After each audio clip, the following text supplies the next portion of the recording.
I just wanted to say thanks, Satish, for having me, and thanks to the Saint Paul Almanac for having me, especially since I'm not in the Almanac. I'll be reading from my own thing today. It's a great opportunity, so I'm really excited to be here. I'll be reading from Slash, this serial novel I've been self-publishing lately. It's available as ebooks, but also in this cool sort of physical zine format at Common Good Books and Moon Palace Books around the city. So I just put out the second of 2 episodes this past week. So I'll just read you the synopsis from the front here, and I think that'll be enough information. So it's a I'm pitching it as a metafictional erotic thriller / comedic murder mystery / romantic slasher. So it's got a lot going on. So Alexis Bledsoe would die if anyone found out about her secret crush. As star of TV's #1 family drama, she's certain coming out of the closet would kill her career. Worse still, her one true love is America's hottest actress, Lissa Blaine, who just happens to play her older and prettier sister each week on Coop's Kitchen. So Alex hates Lissa too, wishing her dead every time she stumbles onto a tabloid cover with a cocktail in hand and some new B-list beefcake on her arm. Desperate for an outlet each night after filming Raps, Alex closes the shades on her trailer and reads Slash fiction on internet fan forums. Trashy little tales written by viewers about an imagined romance between her and Lissa's characters.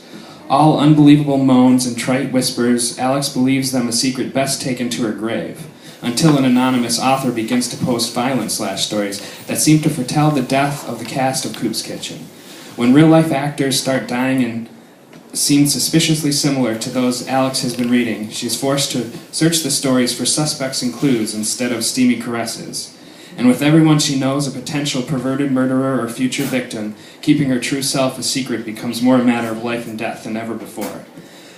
So in this scene I'm about to read, I think the only additional thing you need to know is in episode 2 here, her main suspect is Coop, the star of the TV show, and he's recently been implicated in a steroid scandal. He's an ex-baseball player. So she went and snooped in his trailer and found like a weird, creepy shrine to her and Lissa. She's just gone back to snoop some more, but as soon as she gets there, she sees Perry, her creepy new co-star for the season, is already snooping around the trailer. So we'll pick up there. It didn't take much surveillance to discern that Perry wasn't offering devotion to the shrine. He flipped up the corner of each picture, patted the underside of the table, and held a flashlight in his mouth as he felt along the wall behind. Like Alex, he was there to look through Coop's stuff. With an opportunity to learn both what Coop had to hide and why Perry was such a snoop, Alex hurried around the outside of the trailer to its back, where she could observe through the window above the couch while remaining hidden from most passers-by. Coop's was in the first row of biggest trailers, which ran along the fence that stretched all the way back to the studio's suburban sets. She looked both ways to make sure she was the only creeper in the useless alley before clambering up to the window, her Converses clinging to the 1/4 inch of aluminum trim that lined the bottom of the siding. Perry was still looking at the shrine, probably trying to understand it after discovering all he could. He considered certain photos closely, Lissa looking mature in a junior prom dress, Alex's pasty body and red face in a bikini, and then stepped back to take the whole in. As he took the flashlight from his lips and dropped it in his shirt pocket, she realized he was wearing the same costume he had when they first met, cut-off jean shorts and a Hawaiian shirt. This time it was a pattern of sharks and bike-marked surfboards on a shirt so oversized it hung awkwardly to one side under the weight he'd just added. Mouth free again, he stroked his barren upper lip and ruminated, until Alex's feet slipped. The sound seemed to startle him as badly as the fall did Alex. Crouching, she listened to him spin about the trailer and check the door. After 60 seconds of silence, she peeked again, this time with a more stable perch, doing the splits between the fence and the trailer. The noise had apparently reminded Perry of the danger Alex's pulse wouldn't let her forget, because he was now investigating the trailer with quiet, efficient speed. He moved clockwise from the shrine, checking every nook, cranny, and surface, including many Alex would have missed. Not just between the cushions, but under and behind the couch. He flipped kitchen chairs in case anything was affixed to their bottom, and not only pawed through each of the cabinets one by one, but stood on the counter to look at the space above them. It was there that he found Coop's handgun. A revolver with a long silver barrel. As Perry stepped down from the counter, Alex could tell it made him happy. At first, she thought he was just pleased to have found a secret, but then he started to pose, trying it out with both hands and then just in the left. Next, he aimed it at various items around the room, the fridge, the front door, the picture of Steffi and Martha and Coop from the opening credits, before bouncing it back towards himself as if from recoil. Soon he was in front of a mirror by the door, seeing how it looked on him as an accessory tucked into his shorts. Finally noticing how badly his shirt looked, he switched the flashlight to his shorts and undid another button. From Alex's vantage, this only exposed another inch of breastbone covered by a thin sheet of grayish skin, but Perry seemed pleased by the results, smiling as he aimed the gun at his own reflection. Again, he pretended to struggle with leveling the gun as he fired. Again pretending to struggle with leveling the gun as he fired, he began to say something. Alex balanced closer to the window, straining to make out the words he was mouthing.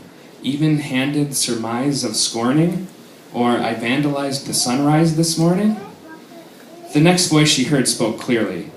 Didn't seem like it, but I appreciate your advice. Not Perry's, it was coming from outside the trailer, somewhere over her shoulder. Dropping from her perch, she crouched against the fence. The next voice was even closer, clearly Colby's. Anytime. See you tomorrow, then? It was Coop. Looking forward to it, Colby, he said, and there was no time to escape. Alex rolled under the trailer. As she watched his legs lumber down the lane, she imagined Coop catching Perry, finally punishing him for invading all their privacy. There'd be a struggle, not much of one on account of the 150-pound weight difference, but maybe the gun would go off and they could both die, ending this mystery forever. She'd never even have to know who the real killer was. It was a snap fantasy. Closing her eyes, she could feel the whole happily ever after unfurl inside her in seconds, the way a whole mythic age can be captured in a well-crafted line of prose. But she knew from her moments in the dingy afterglow of slash stories that this was one of fiction's lies. While it seemed the lines made up of life, the only life was in the lines. So when she opened her eyes and Coop's feet were only 2 steps closer, an eternity of blissful ignorance was completely extinguished, and she knew if she ever tried to look on this as innocent, she'd be devastated by guilt. Here, finally, was a murder she could prevent. She kicked the underside of the trailer 3 times. After a moment's pause, she heard Perry scurry to the window and then faster to the counter, which he climbed. The trailer trembled as he jumped down and hurried for the door, but by then Coop's boots had already topped the stairs. You measly little freak, what in the F are you doing here? Perry started his excuse with nervous giggling, and then the words that followed were lost to Alex as Coop stepped into the trailer and slammed the door behind him. All she could hear were their steps as Coop backed Perry across the trailer and Perry's frantic explanation, muffled but clearly terrified. Alex rolled out from under the trailer and knocked on the front door. In the silence that followed, she brushed the cobwebs and gravel from her cardigan. Coop opened the door, his face as hard, hot, and red as a lobster screaming its last. I heard yelling, Alex shrugged. Is everyone okay? It's... Coop started before biting his knuckle. Alex couldn't tell if he was choking back a sob or getting a good grip on his fist to hold back a punch. Luckily, Perry interrupted before he could do either. It's my fault, actually. He leaned off the wall he'd been pressed against, but stopped short of stepping forward. Coop had to give me a lecture because he caught me snooping around his trailer. He let out a tired laugh and shrugged, as if disappointed in himself, just like you caught me last week. As Coop spun to face Perry, his hand tore free of his mouth to assume the punching position. You were snooping in Alexis's room, too? It's no big deal, Coop. Alex stepped into the trailer, trying to reach after Coop without actually touching him. Perry is just a stan, a big fan of us, of Coop's kitchen, so he was going through my trailer for memorabilia. No wonder he ended up here, because you've got way better stuff. Coop looked at her with confusion in his eyes and accusations in his brow, so she turned immediately to Perry. Did you find anything good this time, weirdo? Misleading Perry was even more satisfying than misleading Coop, maybe because she was certain Perry was trying to mislead her too. Hiding the fact that she wasn't fooled by him made her feel like she was starting to catch up to everything he was hiding from her. As a result, she was surprised when his next move was to try to let her in on a secret he didn't know she already knew. Nothing too exciting. I've only been here long enough to admire this cool... He drew the word out and shot Alex a conspiratorial glance while pointing across the trailer. Shrine thingy, to you and Lisa. Coop stepped between them and the shrine. God damn it isn't a shrine, he yelled at Perry, then aimed his explanation at Alex. It isn't a shrine. It's just a collage of photos, more a scrapbook. I don't know why I have it, No, I know, Alex stopped him. I've seen it before, remember? When I came in here to talk, when we first heard about Dwight? While Coop considered, Perry shuffled his way around the trailer. I'm really so sorry. I keep thinking I'm going to find Martha's diary or Steffi's bindle stick, or the infamous stained dress from the food fight episode, but all I ever find is a bunch of personal stuff. It's a really bad habit, and I'm gonna stop. He stopped in the doorway as if waiting for permission to leave. He was waiting to see if he'd be walking or running, Alex realized, when the slightest move of Coop's made him twitch. But Coop just growled.